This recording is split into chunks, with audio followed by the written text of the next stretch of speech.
Hello guys, এই যে আমাদের সাথে আছে রাজন। যে ছেলেটাকে দেখতে পাচ্ছেন, ছেলেটা হচ্ছে নরসিংদী থেকে আসছে। তো আমি হচ্ছে তার সাথে আছি। তো তাকে নাকি ওই যে দেখা যাচ্ছে, সামনে দেখা যাচ্ছে না, মানে অলমোস্ট রাত 12টা। এখন কয়টা বাজে আমি একটু দেখি। হ্যাঁ, অলমোস্ট এখন বাজে হচ্ছে 2টা 3টা বাজতেছে আর কি। তো এই যে দেখুন হচ্ছে এই যে রাস্তা এটা। হ্যাঁ, এখান থেকে ছেলেটা আসতেছিল, আমি বসে আছি আমার বাসির সামনে।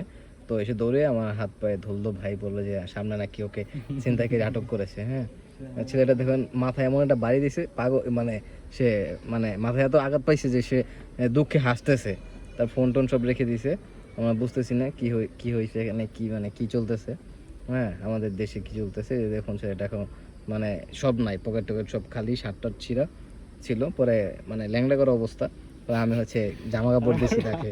হ্যাঁ, এই জুতা, এই যে জুতা হচ্ছে এই কই থেকে জুতা পাইছি আমি জানি না, কিন্তু এগুলো অনেকে ছিল না তার।